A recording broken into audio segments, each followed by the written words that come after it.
Welcome back, everybody, to Getting In, a College Coach Conversation. So, for the next two segments, we're actually going to be talking about the coalition and the common applications because it's application season. And there is really nothing better to kick off application season with than a discussion about the applications themselves. And joining me for this are two of my colleagues here at College Coach who are, I just happen to be looking at all of the names where you guys have worked, and I'm thinking we're really representing the small liberal arts colleges here today. Yes. So I have Jay Bonham, who's a former AO at Hamilton and Kenyon colleges, and Elyse Krantz, who's a former AO admissions officer, sorry for the lingo here, at Barnard and Bennington colleges. Hi guys, thanks for joining. Hi, Beth. It's Hi. great to be here. Awesome. All right. Why don't we kick off by talking about what we're talking about? So, Elise, what is the common application? So it's funny, I run into so many people that aren't yet aware of this platform because if you, as a parent, applied to college however many years ago, you probably didn't use the Common App. So this is new for a lot of people. So it is a universal online application that currently this year over 1,000 colleges will accept. So think of it sort of as like a generic form that contains basic information like your name and your high school and what classes you're taking, the activities you're involved with. It also includes an essay, and this will be sent one by one. There's a lot of control in the process to all of the colleges that are on your list. Right. And it's been around now for, I don't know, I think it's like 1975. And Mm. over the years, it's the members of the colleges that accept it has really grown. It started as a very small number of primarily elite private institutions, but over the years, the Common App has made it their mission to be much more inclusive and focusing on access. And it's a mix now of public universities, private. There's international schools on there. There's even some two-year colleges. So it's a really nice mix of colleges that accept it. Yeah, and I would say just for from the perspective of the work that we're all doing, there is a big sort of we wait every year to hear who else has joined the Common App and cheer.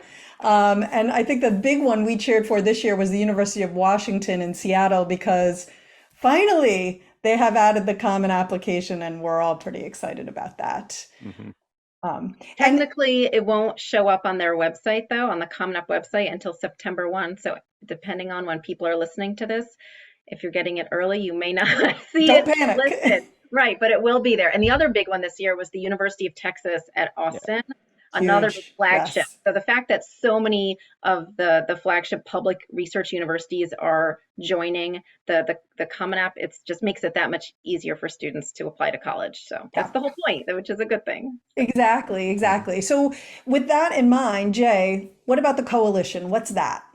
Yeah, so the coalition application was started in actually 2015 as sort of a response to the Common Application. There was a group of schools that thought that maybe the Common App had gotten too big and maybe would not really fit the needs for their own interests and what they wanted from an application system. Also, as you guys might remember, in 2013, the Common Application had some technical issues Yeah. that made it difficult for some kids to apply, and they had a lot of stress around the deadlines. So these schools got together and said, okay, maybe we can do something a little bit differently, maybe serve as a little competition for the Common Application. And so in 2015, the coalition was created of very much like-minded schools. These were schools that cared a lot about, they were committed to ensuring that students from all different income levels were supported. They wanted to make sure that they would also graduate on time as well. So it was started in 2015. It started with about 83 members. It's now up to 150 schools.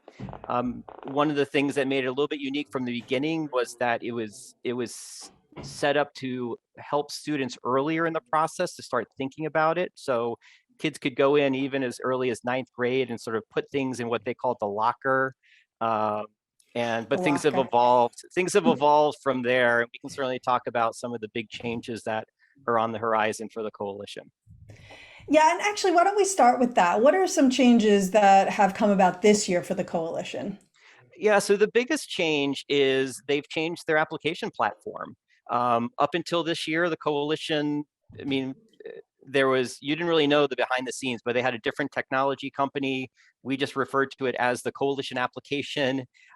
They have made the decision this year to sort of move to a different platform. So they're using a program called SCORE, which is SCOIR. SCORE is a system that is used by high schools to help sort of navigate the admission process. Some of the other programs out there that are like SCORE that some people might be familiar with would be like Naviance or Maya Learning. And SCORE is just another platform that high schools can use. And the coalition decided that that SCORE already had sort of an application system in place. And so again, since the coalition is all about access and all about trying to simplify things, they made this decision to move to SCORE. So now, like if you want to use I mean, that's technically, I guess, the coalition application, you're going to be going through the SCORE website and you'll be creating an account through there. If a student had already created an account with the coalition like last year, unfortunately, that information is no longer, no Mm, longer really available. So they're going to have to go into SCORE, create a new account, um, and then work from that. got it. And of course, the challenge there being that back when it was created, the idea was, oh, come in and start it, and all of your information will follow you. And then not so much this year. Right, So I'm right. trying to keep my personal opinions about this out.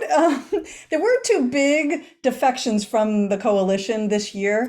One was Stanford, which was one of the driving schools involved in the original creation, and the other, University of Washington. Well, the only thing, I Yeah, mean, I think they've decided not to accept the application. I don't think they've right. left the coalition as an organization. Got it. Because even like this year, like I said, there's about 150 member schools of coalition. Right now, 104 of them would technically be accepting the SCORE application. And so I think there's some schools are going to wait and see because this is a big change.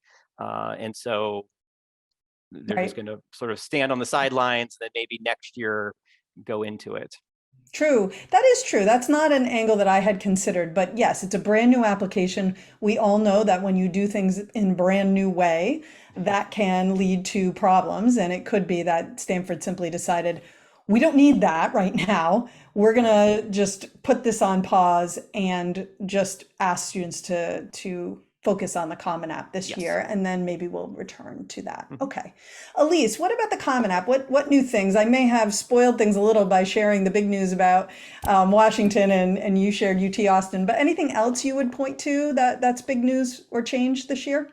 In previous years, there have been pretty revolutionary changes. This year, not so much. I think they see themselves as being a pretty well-oiled machine, and they're just trying to make tweaks here and there to better serve the needs of students as well as counselors and teachers who are using the application. So I went through, the application went live on August 1st. Like the refreshed version of it. And I went through, there's not a whole lot. I mean, one of the ones that they touted this year is that the fee waiver process is easier for students, Yes. which is great. So in the past, when students got to the fee waiver question, which what that means is because many colleges charge an application fee to use the common application when you're submitting it to their particular school. But some of these fees can be upwards of $80, $90 per Yeah, it's school. It's a expensive. lot. And so for students for whom that is a financial burden, there used to be a sort of a do you qualify? And then there was sort of this sort of a convoluted list of here's the ways that you would qualify. You have to check which one is applicable to you, like whether it's your family income or whether you received a fee waiver for the SAT or ACT, something like that. But this year it's much simpler. It's simply a yes or no. Do you think you qualify? And then if they say yes, an email would then be triggered to their school counselor just to confirm that fact that they believe the student qualifies, and it's a nice process. Yeah. And the other big change, which actually I didn't hear them mention when I sat in on the What's New Common App webinar that they did a few months ago that I look forward to every year. So on college-specific supplements. I don't want to get too much into the nitty-gritty, but the Common App, think of it as sort of two pieces. There's the generic, every college gets the same 7 pages of information, the personal stuff that I talked about earlier. And then there's what they call the supplements. So when you're ready to apply to a specific college, you would then have to go to that college's supplement, and they would ask specific questions, such as what major are you interested in? Are you planning on living on campus? Those sorts of things. Forgive my phone for ringing in the background. No problem. Not mute it. But this year, there's a new question that they're asking, which is nice. Not all schools are doing it, but it's an option for the schools that want to. I'm just getting the right wording for it. It's called context and background. So basically, they're giving students a chance to share a little bit more about themselves if they've had an unusual family circumstance. For example, if they're being raised by people other than their biological parents, or if they live in a home that doesn't have access to internet regularly. And it also gives students the chance to share details if they have a significant family responsibility. And they define that as being 4 hours or more per week. And that could be caring for elderly grandparents, caring for siblings, having to have a job to help pay for family expenses. So that's a new question that's I've noticed is a sort of a highlight, I guess, of the updated application. Got it. I like that. I do want to take this opportunity to remind people, if you don't feel the question applies and it is not required, you do not need to answer it. So I know there are people out there who will say things like, if there's a space, you should be filling it. And I am here to tell you, and I think that Jay and Elyse will back me up on this one, no, you don't. If you don't have something specific that addresses something that they are asking you, then you can feel very comfortable to leave it blank. They are requiring what they need. And if they needed an answer to that, and they would require it. So it's really more of an opportunity if it applies to you. Exactly. Okay, cool. So, all right, so that's really helpful. I am sorry, I'm toggling back to my notes here. I don't know why that's challenging today, but for whatever reason it is. I know. So in terms of colleges, there might be 104. So there are 104 colleges taking the coalition now. And there's some of those may also accept the Common App. They all do. They Spoiler all alert. do. They all do. They all Interesting. do in reverse. Okay. Got it. So here's the first question for you. Does a college prefer one over the other? Go ahead, No. No, I mean, basically, when a college subscribes to these application platforms, whether it's the coalition application or the common application or their own application, they're basically saying that we'll accept any of them as if it was their own, as if it was their own. So you should not feel any stress about using one over the other. You should use what works best for you. Yeah. So no, the colleges are not going to have a preference. And part of the reason why they have these different options is to give kids that opportunity to select the one that's going to be best for them. Right. Right. And in fact, I'm not sure what the story is with the coalition, but I know with the Common App, you actually, when you agree to be part of the Common App, right, you actually say you will not prefer any application such as your own to the Common App and now the coalition. Elyse, in your opinion, any reason why a student might choose one over the other? I mean, to me, you're comparing 1,000 colleges that are accepted by Common App. Granted, you can only apply to 20 maximum. That I don't know if the coalition has a max, but I know the Common App has a max of 20 schools. If the 20, hopefully you're not applying to 20. Yes, please, no. If the 10 or so colleges you're applying to are all on the Common App, and they're not all on the coalition, that's kind of a no-brainer. Go with the Common App. It's one application, less work for you. And for students, I think, whose schools aren't using SCORE, or maybe whose counselors aren't familiar with the platform, they may have a little bit more of a support network to stick with the coalition because it is such a well-known entity and it's been around for so long that Common. You the said common coalition. application. Yes, Yes. excuse me. Yes, Okay. the common application. For students that, who have who's an older sibling maybe has used it, or, teachers have been using this for years. So it may be a little easier on that end just to stick with that known entity. Got it. Mhm. Jay, in your opinion, would you agree? Anything else that you would add there, or? No, I mean, I think, Elyse is correct. I mean, I think if all of your schools are on one of the platforms, you should use that one. I mean, especially like, I think there's a lot of transition going on with the coalition and SCORE, and so I think you may want to wait. I mean, I think for this application cycle, that again, I think you go with the one that may be able to achieve all of your goals, and that might be the common application. Yeah. I went through, if I could just add in real quickly, I went Yeah. through and tried to complete a full coalition app before our call today.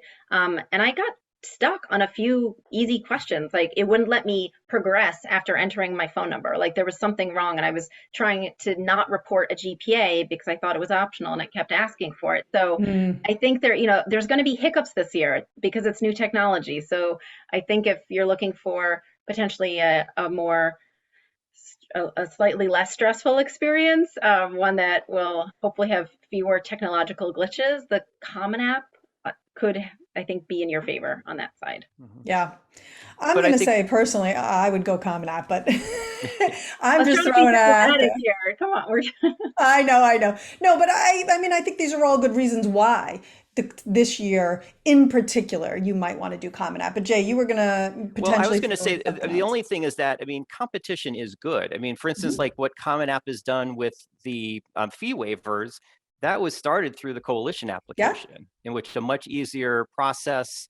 So uh, again, I think this year is a little unique because the coalition has decided to use a different platform, and again, there's no sort of coalition only school, so it may not make sense for a lot of kids, but I think moving forward, I think it still would be good having these different platforms, and especially for students who are coming from schools that already use SCORE, that information is already going to be built into their file. So right. when it gets to the point where they're applying, it might still be simpler for them to use that because it's already been entered in the same way that a student would go in and enter in the common application data. Right. I do think that's a really good distinction, right? So if you are, and Elise, you mentioned this earlier around why you might use the Common App, but if you're at a school where they're using SCORE and that's the platform that the school counselor is most familiar with and comfortable with, it could, to your point, it could become that it's more based on that than on anything. And if you haven't talked to your school counselor, maybe they may have. I think right now the challenge is 104 schools to more than 1,000 schools, right? And Mhm. also the first year of something, which doesn't mean you shouldn't try it, but first years of things tend to be bumpier. Right. And nobody needs a bumpy admissions is stressful and bumpy enough as it is, and sometimes in terms of eliminating as many of those bumps as you can, that Mhm. might mean Common App this year. But your point's well taken, Jay, Yeah. and you're right, competition is good, and it has forced the Common App to be better, and I think we all can get behind that piece of the coalition. Mhm. All right, why don't we get into actually completing the application? So there isn't any kind of a rollover process with the coalition because, Jay, as you mentioned, Right. it's brand new this year. But there is with the Common App. And Elise, I was hoping you could talk us through that. Sure. So if students have already created their Common App account prior to August 1st, the next time they log in, they will be presented with a series of questions just to confirm that the information is still accurate. It'll confirm that you're applying for college for a specific year. So if you are a rising senior, you would check the box that says 2022 to 2023. Is like it gives you those 2 years. And then ask a few other questions like, is your high school name still correct that we have? Any colleges that you added to your college list on the Common App, it'll give you the option of keeping them in the application, or if you want to remove them, you could do that. It's just a few questions. And then once you do that, you hit, okay, I did it. And then it shows you your new application. Most of the information that you have entered previously in the main part of the application will still be there. It's only the parts, if you happen to look into the college specific supplements, that will all be erased because that data gets fully refreshed every year. So it's something to just poke around, make sure that anything you entered previously, make sure it still looks accurate, nothing was cut out, anything like that. But it's a pretty simple rollover process. Yeah, and I cheer every year about that because it wasn't always this way. And Yeah. for those of us who've been doing this for a little while, we remember when it wasn't like that. And so that is kind of a nice piece. Anything about getting started on the coalition, Jay, that you wanted to mention? I mean, basically what it entails is you just create an account with SCORE. And if you're on the coalition's application, I'm sorry, if you're on the coalition's website, basically they will direct you to SCORE. I mean, just like the Common App, it's a very easy process. Just start with an email and create a username and a password, and then you can go and start to fill out the different sections just as if you would do the Common application. Got it. Okay. And something, Beth, actually, I just realized people may be wondering, well, how do I know which colleges are which are the 104 that take the Yes. coalition, which are the 1,000? So it's tricky on the coalition, right, Jay? Because when you log into coalition, there is a college search feature, and it shows like over 1,000 colleges, but you have to scroll down a bit and check the box that says they accept the coalition app, and it'll filter down for you to show just the 104. And on the Common application, I know maybe we're going to get into this a little bit, there is a search feature that shows only Common application accepting schools. Got it. Right. So, I mean, for me, what I tend to do is I have my own, as we probably all do, my own Common App account. And I just, when I'm looking for, when is the deadline for this school, I'm searching for it. I'm making sure it's accepting the Common App. And every year, I think I have one disappointing moment when I realize, oh no, not necessarily that they're accepting the coalition or something like that, but more that they're not on the Common App. And that means a different process for the student at that particular school. So yeah, and I don't know, Jay, if there's anything about adding schools. Yeah, I was going to say the one thing that I think to understand or to remember is that SCORE is also it's created not from the beginning of being an application system, but being like a high school system, so that you can still with their search features, you can learn about all the different colleges that are out there. And then you can filter, like if you wanted to use SCORE's application system, then yes, you can filter just by that. And that's what will bring you down to 104. But if you search a particular school, it will tell you which applications they're going to be accepting. So you know that, okay, it'll be a common application or their own application, or maybe they will accept the SCORE application. So the search feature once you've created an account with SCORE is still very good, and you can just bring it down to whatever level you want, and then also then see which application they will accept. Got it. Okay. And one nice, sorry, one No, last. it's okay. Go. On the one thing I do really like about SCORE's college search is that it shows the acceptance rate, like right there, and it shows average SAT and ACT, which maybe this year is less of an issue because so many schools are going test optional. But to see the selectivity rate right there, I think can be really helpful. Just a little bit of that reality check of, should you really be adding that 10th school that has an acceptance rate below 15% or something like that? Like it's right. Nice to see that. Or should you have 10 schools that all have an acceptance rate under 10%, right? Any of those. I think that's key. Elyse, you had mentioned something about using the search tool to identify other schools that might be good fits. Was that in relation to the Common App or something you have students do? Yeah, the Common App is a really nice search tool, so that you can search by distance from a particular zip code. So if you want to stay close to home or you have family in a certain part of the country, you can find colleges that are nearest to that. For students, let's say, who are looking to not enroll in college in the fall, but maybe wanted to do like a gap semester and start in the spring, you can filter just for colleges that will accept the Common application in the spring semester. They also have options for filtering schools that don't have an application fee, schools that don't require the essay, schools that don't require standardized testing. So there's a lot of other ways, not in terms of majors, not in terms of locale, but at least in terms of those bigger factors. It's sort of a nice way to see what else might be out there.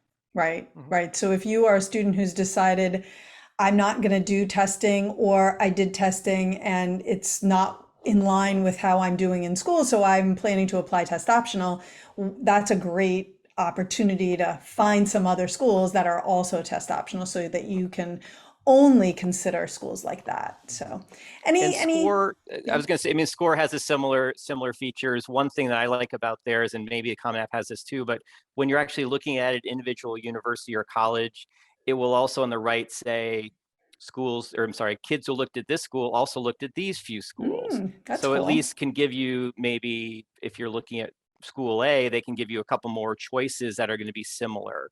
So it's again a one way for students to sort of expand their view, and again, maybe start to explore some other institutions.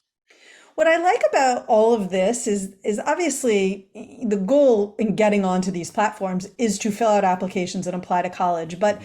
it does sound like both can actually be useful tools. So if you are a rising senior and you really haven't started the process, you don't really know where you're going to apply, going to these applications could actually be kind of a good first step in, well, I know I like this school. Well, now maybe you could use that feature of SCORE to identify a couple of others that might feel like that. Or similarly with the Common App, okay, well, I know I like this kind of school and do a similar search on that. So I'd not really thought about using either of these platforms for that. And that makes me think that that could be a good idea.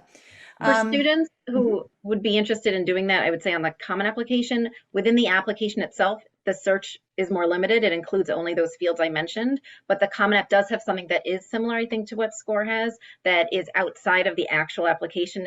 I just did a quick search for Common App school search on the internet, and it brought me to their sort of search page.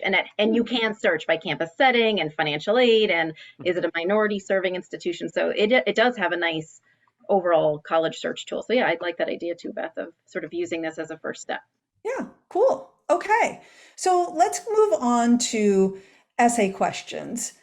Both the Coalition and the Common App have one main essay that students have to write, and their questions are posted, and you could see those. I Mhm. don't think we necessarily need to dig into those today. There's some overlap, there are a few differences. That might be a decision maker for you if you feel like, you particularly like a prompt that's on the Coalition versus nothing really speaks to you on the Common App. That might be a decision if all of your schools are accepting the Coalition. Um, my feeling is topic of your choice is always an option. So you could like that Right. question on the Coalition and still probably use it for the Common App. But for the sake of argument, that might be one reason why you would choose. But let's talk about supplemental questions, because we've talked about how it's a one generic application that you can send to multiple schools, but many schools, certainly not all, but many schools have additional questions that are not generic, that are specific to those schools that they want you to respond to. And would love to hear any tips on finding those on each of these platforms. And maybe Jay, will start with the Coalition this time around and then go to the Common App with you, Elyse. Sure. I mean, so basically, it's a very easy process. I mean, to be honest, I think it's very similar to um, the common applications process, where once you have started an application, you can then start to create. Well, I'm sorry. You first of all can add colleges to your list, and then Mhm. from there you can search within that college. It's going to list if there are additional requirements that you have to fulfill, whether it's these supplemental essays or or asking additional questions. It's going to be pretty blatant. I mean, it'll be very visible to understand. And the other thing too is that you can't, of course, submit the application until you complete these questions as well. But it's going to show up right in the application pages once you've added that school to your list. Okay, great. Elise, what about on the Common App? The com I don't know what you're seeing, Jay, because I'm not seeing it as easily as you're seeing it. I don't know if it was easier last year, but this year with SCORE, like I maybe I'm just so used to the Common Application, but I find that they have um, the tabs that they have to sort of organize your school list. It's just it's a little bit easier to access the individual supplements. Like right now, I can't even get into the supplements I'm trying to look at on the coalition. It says they're not accepting yet. Um, so I, so maybe I just didn't search for enough colleges that have like open applications. But you can rebut me. So I mean, so basically, well, I mean, when you're in the actual school's site, there's a section called docs, and underneath there's going to be some things that pop down. One of which is going to be the essays, where if you continue through that, it will bring up some of the other questions that you'll have to do. Okay. Okay. So. I guess on the Common App though, it seems like it's like if you know you're applying, for example, to Syracuse University, you click on the name Syracuse University and it'll show you here are the questions that Syracuse asks. You click through those. Oftentimes the essay will be right there, and maybe it'll be marked on a tab that says writing or additional essay. Sometimes the essays show up as like a supplement part 2. Again, don't want to get into the nitty-gritty, but sometimes colleges sort of separate their regular questions from their essays. And it just sometimes takes a little bit of clicking around to find them. I will say that for students who are starting to explore and look for their supplements, sometimes you do have to go through the initial questions first to find for the writing supplement to pop up. Like sometimes you have to say, I'm applying for fall of 2023, I'm applying as an English major, and then it'll say, oh, because you're applying for the English major, here is your question. So sometimes you have to do that first, but other times they just sort of appear once you get right into the supplement. Got it. Yeah. I mean, I've noticed that that's the one wrinkle that I don't love about the way some schools do it on the Common App, which is you think you don't have anything else to do, and then you actually go back because you haven't selected your school at the college you're applying to, or you haven't selected your major, and then you go back and you select it, and up pops another essay that you have to write. So filling out, my advice on the Common App for sure is fill out as much of that as possible before you get to the writing section, because if you don't, you might not see everything that you're required to write. So let's talk about when you get yourself into, I don't know, you get yourself into trouble, you have issues, technical issues. Where do you go, Elyse, where would you suggest people go for the Common App to get help? The Common App has a help desk that you can access from the application itself. They have people working nonstop. I mean, I'm sure they take shifts, but no matter your time zone, no matter your country, I've tried emailing them at 11 o'clock at night, and they get back usually within an hour or two. It's pretty amazing. Yeah. So that you submit a ticket, you provide them with as much detail as you can, and then you'll get an email confirming that you've submitted, and then you can start having a dialogue with them. And they also have a chat feature. That is not always live. That is a more specific feature. But at least over email, you can get a lot of answers through their technical support that way. Got it. I have to say, this is probably a place where competition, Jay, as you mentioned earlier, is really important, because I don't recall that this was such a great thing for the Common App back in the day, right? And they really have improved that element of the application tremendously, kind of since the coalition came on. Jay, what about the coalition? Where do you go for help? I mean, SCORE has the similar type of thing. There'll be different places where you can click like contact and do, as Elyse said, sort of put a ticket in, like with whatever the question is going to be. And be able to get your question answered as soon as possible, especially around the deadlines. They're going to make sure that they've got a lot of people on hand to help out with any type of technical issues. So got it. Okay. Any final thoughts, as we still have a few more minutes, and I don't know that we've covered everything we wanted to share about these platforms. Elyse, anything on the Common App that you would love to highlight for students as they are sitting down and getting ready to get started? Well, as I was exploring the coalition today, I noticed there's a few small differences. It's hard, like we didn't sort of do a side-by-side comparison of this, although I would love to do that, Jay, to sort of figure out like exactly what are the minute details and differences. Just one thing that I thought was interesting though, on the Common application, there's room to list 10 activities that you've up to 10. You don't have to fill out all 10, but you have room for up to 10 activities that you've been involved with during high school. The coalition app on SCORE only lets you list up to 8. So thinking back to that question of who should use which application platform, for students maybe who have a lot of activities, a very full resume, they may prefer the Common App for that reason. But both application platforms have sort of this additional information section where you can plug in a little extra details here or there. The Common Apps is larger, so there's more room there technically than the Coalition. But I imagine that no matter which application platform you use, you would still be able to get out whatever relevant information you have. You will be able to present it, and colleges, will be able to see the full breadth of your experiences. Right. An edited version of yourself is a good version of yourself. Yes. Jay, what yes. about you? Any final thoughts on the Coalition? So, I mean, I think it's sort of in this state of flux where, it'll be interesting to see how the transition goes with SCORE. I think there's moving forward, that's going to be really helpful, where if there are schools that are using SCORE, which I know is becoming more popular, getting more kids into the pipeline, getting them filling out this information sooner, that it could become a very easier application process for them, because instead of saying, oh, let's go and do the Common App, we're like, wait, all my information is in SCORE. I can now quickly apply to these different schools. Got it. We'll see how it goes.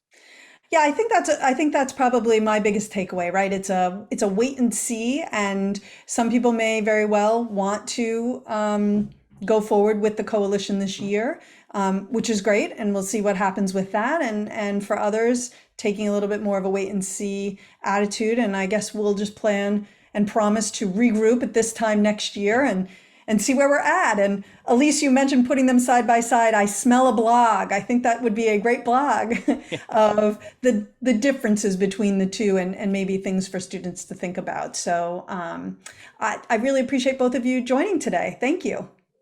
Thanks, Thank Beth. you. It was great. Absolutely. All right. Well, thanks to all of my guests today. Next week, Sally is hosting. We're going to be talking about best practices for making a strong start freshman year of college. And I will be listening because, as you all know, I will have a college freshman this year. And in fact, next week will be dropping my son off, which is one of the reasons why I will not be here to host the show. We're also going to be doing a listener Q&A. Send your questions in, please. We have many different ways for you to send them to us. You can message your question on Facebook, or you could post it directly on Facebook. You could post your question on our Instagram. You could post one on LinkedIn. You could tweet at us. You could direct message us on Twitter. You could also just email it. Plain old email, gettingin.voiceamerica@gmail.com. We would also love it if you would go to Apple Podcasts and leave us a review. The more reviews we get, the easier it is for people to find us and get our help. And then finally, we are here every Thursday at 4 p.m. Eastern and 1 p.m. Pacific.